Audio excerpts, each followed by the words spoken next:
Selamat malam, yuk kita lanjut lagi. Maaf karena ada cara kak jadi baru up. Ini inti dari energi valet, benar. Pertempuran tidak akan berlanjut, roh pedang berbicara dengan sungguh-sungguh. Yang Ye mengangguk. Terlepas dari apakah itu Yin Yin atau pria parubaya, kehancuran yang disebabkan oleh kekuatan mereka sudah cukup untuk menghancurkan seluruh kota, dan ketika mereka berdua bertarung, itu sepenuhnya mampu mengubah kota menjadi bubuk. Namun, ada banyak keberadaan hebat lainnya di dalam kota. Seperti yang diharapkan, seorang lelaki tua buta muncul di antara Yin Yin dan lelaki parubaya itu ketika mereka akan menghancurkan kota sepenuhnya. Gadis kecil, sudah cukup. Jika tidak, kota tanpa nama akan dihancurkan, kata orang tua buta itu. Dia menggangguku, jawab Yin Yin. Orang tua buta itu menggelengkan kepalanya sedikit, dan kemudian dia menatap pria parubaya itu dan berkata, Yang mulia, aku ingin tahu apakah kesepakatan antara dewa yang mulia dan kota tanpa nama kita masih berlaku. Jika tidak, tinggalkan sesuatu hari ini, jika iya, pergilah. Aku akan menganggap insiden antara kamu dan Yin Yin sebagai pertarungan. Mereka diinginkan oleh Hallowed Hall saya. Pria parubaya itu melirik Yang Ye dan roh pedang. Kamu seharusnya tidak membiarkan mereka memasuki kota tanpa nama, kata orang tua buta itu. Mereka tidak berguna bagimu. Pria parubaya itu menatap mata pria tua itu. Orang tua itu menggelengkan kepalanya dan berkata, karena dia ingin melindungi mereka, maka mereka adalah anggota kota kita. Yang mulia, mohon pergi. Jika Anda berniat untuk mencoba dan mengambilnya dengan paksa, izinkan saya untuk terus terang. Kekuatanmu sendiri tidak cukup. Pria parubaya itu mengangguk dan berkata, saya mengerti. Jangan khawatir. Jika aku kembali, percayalah, kau pasti tidak akan bisa menghentikanku. Saat dia berbicara, dia berbalik, mengambil langkah maju, dan menghilang di tempat. Begitu pria parubaya itu pergi, kota itu langsung tenang sekali lagi, dan Yin Yin menarik mulut besar yang menutupi langit. Orang tua itu tiba-tiba menatap Yang Ye dan berkata, suatu malam. Kalian berdua harus meninggalkan kota tanpa nama besok. Jika Anda menolak, maka saya akan mengirimkan Anda sendiri. Kakek buta. Yin Yin ingin mengatakan sesuatu, tetapi lelaki tua itu hanya menggelengkan kepalanya dan berkata, gadis kecil, aku tidak berkompromi dengan Yang Mulia dia karena kamu. Kota kami tidak ikut campur dalam urusan di luar kota. Kita bisa dianggap melanggar aturan kali ini. Sosok lelaki tua itu melintas dan menghilang. Yin Yin berbalik dan menatap Yang Ye sebelum dia berkata, maaf. Kalian berdua benar-benar harus pergi. Karena kami memiliki kesepakatan dengan Hallowed Grounds, dan kami tidak dapat mengganggu apapun di luar kota. Pada saat yang sama, mereka juga tidak dapat ikut campur di kota kami. Tapi kalian berdua bukan milik kota tanpa nama.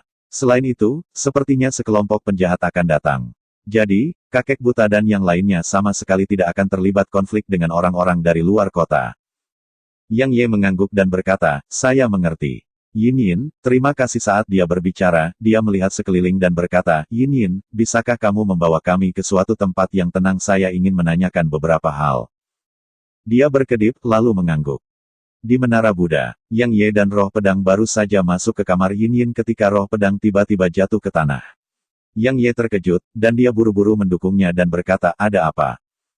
Dia pasti telah menghabiskan terlalu banyak kekuatannya. Yin Yin berbicara dengan tiba-tiba. Yang Ye tiba-tiba mencapai pemahaman. Dia hampir lupa bahwa roh pedang telah mengeksekusi teknik penerbangan pedang 5 elemen beberapa ratus kali sebelumnya, bahkan 2 half saints tidak bisa menahan kelelahan energi yang gila. Aku akan baik-baik saja dengan istirahat. Roh pedang berubah kembali menjadi sarung kuno dan prekursor pedang yang tergantung di pinggang Yang Ye. Kakak, apa yang ingin kamu tanyakan padaku? Yin Yin duduk di tempat tidur sambil menggoyangkan kakinya perlahan. Yang Ye melihat sekeliling, dan dia menyadari bahwa kamarnya sangat sederhana. Tidak ada apa-apa di dalamnya. Hanya ada satu tempat tidur, dan selain boneka compang camping yang tergeletak di atas tempat tidur, tidak ada yang lain. Yang Ye ingat apa yang dikatakan Nether Maiden tentang orang-orang yang datang ke sini dari surga luar memiliki masa lalu yang menyedihkan. Yang Ye tidak bisa menahan perasaan emosional. Dia tidak tahu apa yang dialami Yin Yin, tetapi dia sangat sadar bahwa itu jelas bukan sesuatu yang baik. Yang Ye berjalan ke sisinya dan duduk di sisinya. Dia menatap lengan baju kosongnya dan berkata, Yin Yin, kamu pasti bisa menumbuhkan kembali anggota tubuhmu dengan kekuatanmu saat ini. Mengapa Anda belum memulihkan lengan Anda? Wajah Yin Yin menjadi gelap ketika dia mendengar ini, dan kemudian dia menggelengkan kepalanya dan berkata, itu tidak mungkin. Lengan Yin Yin dipotong oleh orang yang sangat kuat, dan energi yang melampaui hukum dunia ini tetap ada di sana. Jadi, tidak mungkin bagi saya untuk menumbuhkan lengan baru. Kecuali saya memiliki sesuatu dengan sifat penyembuhan yang melampaui hukum dunia ini, jika tidak, saya hanya dapat memulihkannya setelah saya kembali ke sana tapi Yin Yin tidak ingin kembali. Mengapa Yang Ye cukup penasaran? Karena tujuan akhir dari semua orang termasuk para ahli yang menantang dan Hallowed Grounds adalah untuk kembali ke surga luar. Karena hanya di sana mereka bisa mendapatkan Quintessence Valet Energy, dan hanya dengan mendapatkan Quintessence Valet Energy mereka bisa menerobos dan menjadi orang suci sejati. Yin Yin menunduk dan merenung sejenak, ada banyak orang jahat di atas sana. Ibu Yin Yin dibunuh oleh mereka, dan mereka bahkan memotong lengan Yin Yin sebelum melemparkan Yin Yin ke dunia ini. Mereka bahkan menyebut Yin Yin sebagai dan mengatakan bahwa Ibu Yin Yin tidak tahu malu. Tapi Ibu Yin Yin jelas orang yang sangat baik. Mengapa mereka melakukan itu pada ibu? Mengapa mereka melakukan itu pada Yin Yin? Mengapa? Saat dia selesai berbicara, kebencian dan kemarahan yang mengerikan melonjak secara eksplosif dari dirinya. Pada saat yang sama, ruang di sekelilingnya benar-benar retak dan sepertinya akan hancur kapan saja. Yang Ye tercengang dan buru-buru berkata, Yin Yin, tenang, jangan bertindak impulsif. Butuh beberapa saat baginya untuk tenang sekali lagi. Namun, dia tidak berbicara sepatah kata pun dan hanya menundukkan kepalanya. Yang Ye menghela nafas pelan, duduk lebih dekat dengannya, dan kemudian ragu-ragu sejenak sebelum berkata, Yin Yin, saya mungkin bisa memulihkan lenganmu. Namun, Anda harus berjanji kepada saya bahwa Anda tidak dapat memberitahu siapapun tentang hal itu. Baik. Yin Yin mengangkat kepalanya dan menatap Yang Ye untuk beberapa lama sebelum akhirnya dia berbicara, benarkah suaranya membawa jejak ketidakpastian? Yang Ye mengangguk dan berkata, tapi kamu tidak bisa memberitahu orang lain. Jika tidak, kakak laki-laki akan dikejar sampai mati. Yin Yin mengangguk dengan kuat. Yang Ye menarik napas dalam-dalam, menekan tangannya di pundaknya, dan kemudian energi ungu dalam dirinya yang membawa energi valet primordial perlahan mengalir ke Yin Yin. Energi macam apa yang dimaksud dengan primordial valet energy? Dia tidak ragu bahwa itu pasti melampaui hukum dunia ini. Itu bisa memungkinkan half science menjadi sains. Jadi, sejauh menyangkut Yang Ye, sama sekali tidak sulit untuk memulihkan lengan Yin Yin. Tentu saja, dia mengambil resiko. Karena jika Yin Yin membangkitkan niat buruk atau mengkhianatinya, maka dia akan benar-benar tamat. Yang Ye tahu bahwa dia cukup impulsif, tapi dia berhenti ragu-ragu saat melihat bagaimana keadaannya sekarang. Selain itu, dia harus membayarnya untuk membantunya lebih awal. Bagaimanapun, dia hanya harus setuju dan dia bisa mendapatkan 30.000 batu energi tingkat ekstrim dari pria parubaya, tetapi dia memilih untuk menolaknya. Itulah alasan utama mengapa dia memutuskan untuk membantunya. Pada saat energi valet masuk ke dalam tubuhnya, mata Yin Yin langsung terbuka lebar, dan matanya dipenuhi dengan keterkejutan, kegembiraan, kebahagiaan, dan lain sebagainya. Namun, kekuatan yang kuat tiba-tiba melonjak dari bahunya dan menembak ke arah tangan Yang Ye. Ekspresi Yang Ye berubah drastis. Dia bahkan tidak memiliki kesempatan untuk berhenti sebelum dia terlempar ke udara, dan sosoknya menabrak dinding. Murid Yin Yin mengerut. Dia melintas ke Yang Ye dan berkata, kakak itu. Bukan aku. Dia ingin menjelaskan tetapi tidak tahu bagaimana melakukannya. Pada akhirnya, dia sangat cemas hingga dia mulai menangis. Yang Ye berdiri setelah menyemburkan 2 suap darah, lalu dia mengulurkan tangannya dan menyeka air matanya, jangan menangis. Aku tahu itu bukan kamu. Saat dia berbicara, dia menatap pundaknya dan berkata itu adalah energi yang tersisa dari orang yang memutuskan lenganmu. Ketika dia berbicara sampai titik ini, ekspresi yang sangat serius dapat terlihat di mata Yang Ye. Bagaimanapun, dia praktis tidak dapat menahan hanya seutas energi yang tersisa. Seberapa kuat orang-orang dari surga luar? Bagaimana mereka dibandingkan dengan lelaki tua yang saya temui di pagoda primordial? Yang Ye menggelengkan kepalanya dan kemudian menundukkan kepalanya untuk menatap Yin Yin. Sementara itu, Yin Yin mengungkapkan senyuman dan berkata, terima kasih telah mempercayaiku, kakak. Yang Ye merasa sangat terharu. Dia meletakkan tangannya ke pundaknya lagi dan berkata, kali ini akan baik-baik saja. Saya akan mentransfer energi itu ke tubuh Anda, dan Anda menggunakannya untuk memulihkan lengan Anda, oke? Dia mengangguk. Yang Ye mentransfer energinya yang dalam padanya lagi. Saat dia mengirimkan energinya yang dalam ke tubuhnya, lengan Yin Yin mulai tumbuh perlahan, dan wajahnya dipenuhi dengan kegembiraan.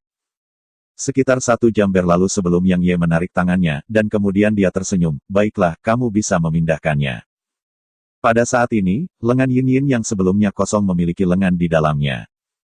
Yin Yin menatap tangannya dengan penuh semangat. Mereka sangat kecil dan putih bersih. Dia jelas tidak terbiasa dengan tangan barunya, dan dia mulai menggerakkan jari-jarinya perlahan-lahan seolah-olah dia sangat takut menggunakan terlalu banyak tenaga dan mematahkannya. Saya benar-benar punya tangan, saya benar-benar. Air mata Yin Yin mengalir tanpa henti saat dia menatap tangannya. Namun, wajahnya tertutup senyum kegembiraan yang liar. Pada awalnya, dia mulai menepukkan kedua tangannya dengan ringan. Pada akhirnya, dia mengayunkannya tanpa henti sambil menyentuh setiap bagian dari mereka. Setelah sekian lama kegembiraan dan kegembiraan, Yin Yin berhenti, lalu dia berjalan ke Yang Ye dan memeluknya saat dia berkata, "Kakak, energi yang kamu berikan kepada Yin Yin adalah intisari Valet Energy." Sosok Yang Ye menegang. Untuk lebih jelasnya, penulis menggunakan quintessence Valet Energy ketika disebutkan oleh orang lain dari benua atau surga luar, namun menggunakan energi Valet Primordial ketika disebutkan oleh Yang Ye atau gadis kecil di pagoda primordial. Nether Maiden vs Yang Ye bagian sepertiga. Apakah saya membuat taruhan yang buruk? Tepat ketika pikiran ini baru saja muncul dalam benak Yang Ye, Yin Yin melepaskannya dari pelukannya dan berbicara dengan sangat serius, "Kakak, Anda benar-benar tidak boleh membiarkan orang lain mengetahui bahwa Anda memiliki intisari Valet Energy. Kalau tidak, banyak orang tua di kota akan memakanmu. Semuanya sangat tangguh. Terutama kakek buta dan orang aneh tanpa kepala itu. Kakak, kamu pasti tidak bisa melawan mereka sekarang." Yang Ye langsung menghela nafas lega. "Aku benar mempercayainya." Yang Ye tersenyum, dan kemudian dia mengulurkan tangannya untuk mengusap kepalanya. "Kakak secara alami sadar akan hal itu. Itu sebabnya saya meminta Anda untuk tidak memberitahu siapapun. Kalau tidak, kakak laki-laki pasti akan mati." Yin Yin berbicara dengan sangat khusyuk, Yin Yin tidak akan memberitahu lagi. Yang Ye mengangguk dan berkata, "Aku percaya padamu." Saat dia berbicara, dia tiba-tiba mulai menilai dia. Selain lengannya yang baru tumbuh yang putih bersih dan bersih, wajah dan lehernya tertutup lapisan tanah. Terutama rambutnya, sepertinya sudah berbulan-bulan tidak dikeramas dan saling menempel. Selain itu, pakaiannya tidak hanya compang camping, tapi juga sangat kotor. Singkatnya, Yin Yin tampak seperti pengemis kecil. "Yin Yin, kenapa kamu tidak mandi?" tanya Yang Ye. "Mandi?" dia berkedip dan berkata, "Bagaimana?" Yang Ye tidak bisa berkata-kata. Yin Yin melanjutkan, "Kakak, ajari aku caranya, oke?" "Yin Yin, kamu tidak tahu bagaimana cara mandi?" tanya Yang Ye. Dia menggelengkan kepalanya sebagai jawaban, "Tidak ada yang mengajari Yin Yin caranya." Yang Ye tiba-tiba bertanya, "Mengapa kamu memakan orang?" Dia menjawab seperti biasa, "Karena aku lapar." "Kamu makan orang karena kamu lapar?" Yang Ye cukup tertegun. "Lalu apa yang harus saya makan?" dia menjawab dengan sebuah pertanyaan. Yang Ye benar-benar kehilangan kata-kata. Beberapa saat berlalu sebelum Yang Ye menghantam dahinya sendiri. Karena dia menebak dengan benar. Tindakan Yin Yin dilakukan sepenuhnya karena naluri. Dia seperti binatang buas kecil. Dia makan ketika dia lapar dan dibunuh ketika dia menghadapi bahaya. Alasan dia seperti itu sepenuhnya karena tidak ada yang mengajari dia apa yang harus dilakukan. Tentu saja, tidak ada yang berani mengajarinya juga. Bagaimanapun, kekuatannya benar-benar terlalu menakutkan. Terlebih lagi, orang biasa bahkan tidak bisa melihatnya sementara mereka yang bisa takut padanya atau dimakan olehnya. Yang Ye mengusap kepalanya dan berkata, "Yin Yin, berapa umurmu sekarang?" Dia berpikir lama sebelum dia menjawab, "Saya tidak tahu. Bagaimanapun, saya sudah di sini selama bertahun-tahun." Yang Ye meraih tangan Yin Yin dan terdiam beberapa saat. Sementara itu, gelombang guncangan yang menggelora melanda hatinya karena usia Yin Yin sebenarnya mirip dengan penampilan luarnya. Dia paling lama berusia sekitar 10 tahun. Karena tulangnya tidak lebih dari 10 tahun. Dia bukanlah fosil hidup tua yang telah meremajakan masa mudanya. Dia baru berusia 10 tahun namun memiliki kekuatan yang menakutkan. Yang Ye membutuhkan beberapa waktu untuk menekan keterkejutan di dalam dirinya, dan kemudian dia bertanya, "Yin Yin, bagaimana kabarmu begitu kuat?" Yin Yin terdiam. Yang Ye tersenyum, "Tidak apa-apa jika kamu tidak ingin memberitahuku. Bagaimanapun, setiap orang memiliki rahasia mereka sendiri, begitu pula dia." Jadi, dia memahaminya dengan baik. Dia tiba-tiba mengangkat kepalanya dan berkata, "Kakek Whitebird berkata bahwa saya seharusnya tidak memberitahu orang biasa. Kakak laki-laki sama seperti ibu, Anda bukan orang biasa. Jadi, aku bisa memberitahumu, kan?" Kelopak mata Yang Ye bergerak-gerak. Kakek Whitebird jelas itu adalah sosok yang menentang surga. Yin Yin berkata, "Yin Yin bertemu dengan kakek Shirohige ketika saya bisa berjalan. Dia berkata bahwa Yin Yin memiliki semacam tubuh pemakan yang dapat melahap semua energi. Begitu ia naik sampai batas tertentu, ia bahkan bisa melahap ruang, dunia, dan kosmos. Singkatnya, ia dapat melahap semua energi material. Meskipun Yin Yin tidak memahaminya, Yin Yin dapat merasakan bahwa itu tampaknya sangat kuat. Ia mampu melahap ruang, dunia kosmos, dan semua energi material. Yang Ye merasa bahkan tangannya sedikit gemetar. Yin Yin melanjutkan, kakek Shirohige berkata dia tidak tahan membunuh saya, dan kemudian dia menempatkan teknik kultivasi yang disebut teknik pemakan surga dalam diri saya dan meminta saya untuk berkultivasi dengan baik. Selain itu, dia berharap saya bisa menemukan teknik atau orang yang bisa menahan fisik saya. Pada akhirnya, dia mengusap kepalaku dan menghilang. Yang Ye mengusap kepala Yin Yin lagi dan berkata, itu adalah pertemuan kebetulanmu, tapi kenapa orang-orang jahat itu membunuh ibumu dan mengapa mereka melakukan itu padamu? Yang Ye masih belum bisa memahaminya. Karena klan manapun yang memperoleh jenius seperti Yin Yin pasti akan memperlakukannya seperti dewa, dan mereka bahkan akan mengorbankan seluruh klan mereka untuk melindunginya. Bagaimanapun, selama seorang jenius seperti dia bisa tumbuh, dia akan mampu membawa kemakmuran bagi seluruh klan. Yin Yin menunduk dan terdiam beberapa lama, mereka bilang Yin Yin adalah anak haram, mereka bilang ibu tidak tahu malu, dan mereka bilang Yin Yin adalah monster yang membuat kultivasi orang lain mundur. Ketika dia berbicara sampai saat ini, dia tiba-tiba melihat ke arah Yang Ye dan berkata dengan ekspresi sedih, tapi aku tidak melahapnya. Tapi mereka masih membunuh ibu dan memotong tanganku. Mereka bermaksud untuk membunuh saya juga, tetapi bibi Yin Yin ingin Yin Yin hidup lebih buruk dari kematian dan melemparkan Yin Yin ke sini. Saat dia selesai berbicara, suaranya menjadi lebih lembut dan lembut sementara air mata mengalir tanpa henti di wajahnya. Yang Ye menghela nafas lembut dan berbicara dengan nada lembut, jangan pikirkan semua itu. Mulailah dari hari ini dia tidak mendesaknya untuk membalas dendam karena itu mungkin akan membahayakan dirinya. Selain itu, dia juga tidak memiliki kekuatan untuk membantunya. Satu-satunya hal yang bisa dia lakukan sekarang adalah membiarkannya menjadi lebih normal dan lebih bahagia. Setelah dia selesai mendengarkannya, Yang Ye meneguhkan tekadnya untuk menjadi lebih kuat tanpa akhir. Dia bertekad untuk menjadi kuat sampai-sampai tidak ada yang bisa menyakitinya. Beginilah dunia ini. Jika seseorang tidak memiliki kekuatan, maka seseorang akan bergantung pada orang lain. Prinsip aturan hukum. Itu adalah hal-hal yang digunakan untuk membatasi yang lemah. Yang Ye mencubit pipi Yin Yin dan berkata, tunggu aku di sini. Aku akan segera kembali. Dia mengangguk dan berkata, kamu harus kembali. Dia memiliki perasaan ketergantungan yang sedikit dan tak terlukiskan terhadap Yang Ye. Yang Ye tersenyum, lalu sosoknya lenyap di tempat. Sekitar 10 menit berlalu sebelum Yang Ye kembali ke kamar Yin Yin. Sebuah tong mandi muncul dengan membalikkan telapak tangannya, dan bahkan terisi air. Dia menatapnya dan berkata, buka pakaianmu. Yin Yin tidak ragu melepas semuanya. Yang Ye secara alami tidak punya pikiran lain. Dia bukan binatang, dan dia menganggapnya seperti saudara perempuannya, seperti Yao kecil dan Baoer. Yang Ye menggendongnya dan menempatkannya ke dalam tong mandi, dan kemudian dia berkata, cuci dirimu. Itu harus benar-benar bersih, mengerti? Dia mengangguk dengan kelihatannya sangat bingung, dan kemudian dia mulai bekerja. Yang Ye melirik keluar jendela, dan dia menyadari bahwa fajar hampir tiba. Kakak, aku sudah selesai. Sementara itu, Yin Yin tiba-tiba muncul di depan Yang Ye.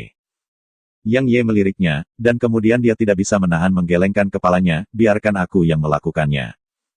10 menit berlalu sebelum Yang Ye membawa Yin Yin keluar dari bak mandi, dan kemudian dia mengeluarkan pakaian baru yang dibelinya, yang mana yang kamu suka. Dia menatap mereka untuk waktu yang lama sebelum dia menunjuk ke gaun hijau. Yang Ye mengangguk dan membantunya masuk ke dalamnya. Setelah dia membersihkan dirinya sendiri, Yin Yin seperti boneka yang dipahat dengan sempurna. Dia tampak imut dan lincah, dan jelas bahwa dia akan tumbuh menjadi wanita cantik yang sangat cantik. Yang Ye menarik cincin spasial dan memberikannya padanya, saya membeli sejumlah besar makanan untuk Anda dan menaruhnya di sana. Seharusnya cukup bagi Anda untuk makan dalam waktu yang sangat lama. Anda tidak diperbolehkan makan orang lagi, mengerti? Dia mengangguk sebagai jawaban. Yang Ye melanjutkan, selain makanan, ada banyak sekali pakaian di sana juga. Bagaimanapun, saya telah membelikan Anda banyak hal. Anda dapat memeriksanya secara perlahan nanti. Ingatlah untuk mandi setiap hari. Kau tidak boleh kotor seperti sebelumnya, oke?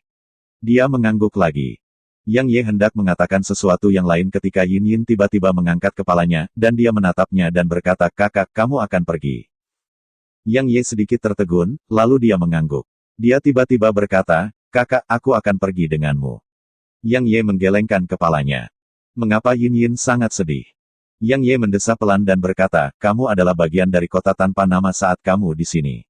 Jadi, bahkan jika orang jahat besar dari sebelumnya membawa sejumlah besar ahli ke sini bersamanya, dia tetap tidak akan bisa melakukan apapun kepadamu karena yang lain di sini akan membantumu. Tetapi jika Anda pergi dengan saya, maka Anda tidak akan menjadi milik kota tanpa nama lagi. Selain itu, Anda bahkan akan terseret ke dalam permusuhan antara saya dan Hallowed Grounds. Aku akan menyeretmu ke bawah bersamaku. Dia tidak meragukan kekuatan Yinyin. Tetapi jika dia kehilangan bantuan orang lain di dalam kota, maka dia benar-benar tidak akan bisa melawan Hallowed Hall sendirian. Yang Ye memang ingin dia ikut dengannya. Bagaimanapun, dia sangat kuat dan dia akan sangat membantu wilayah selatan. Namun, dia tidak bisa bertindak egois dan menyeretnya ke bawah bersamanya. Selain itu, dia pasti akan bergantung padanya jika dia ada di sisinya, dan itu sangat berbahaya bagi pertumbuhannya sendiri. Yang Ye mengusap kepalanya dan berkata, "Jangan sedih. Saya tidak akan pergi selamanya. Aku akan datang mencarimu setelah aku berurusan dengan apa yang harus aku lakukan, oke? Kamu harus kembali." Dia menatapnya dengan sangat serius dan berkata, "Kakak, aku akan pergi mencarimu jika kamu tidak kembali." "Saya berjanji." Yang Ye tersenyum, mengusap kepalanya, lalu menghilang di tempat. Dia menatap ke arah Yang Ye pergi untuk sementara waktu, dan kemudian dia berbalik dan kembali ke tempat tidurnya. Dia melepas tali merah dengan cincin spasial yang diberikan Yang Ye padanya hari itu, dan dia menempatkan cincin spasial baru yang diberikan Yang Ye padanya. Setelah itu, dia meletakkannya kembali di lehernya sebelum dia berbaring di tempat tidurnya, dan senyum tipis muncul di wajahnya. Cahaya fajar pertama masih belum turun, namun Yang Ye telah meninggalkan kota. Namun, seseorang menghalangi jalannya tepat setelah dia meninggalkan kota. Itu bukan Supreme Exalt Head tapi Nether Maiden. Dia menatapnya dan berkata, "Haruskah saya memanggil Anda Yang Ye atau Yang Men?" "Oke Kak, terima kasih."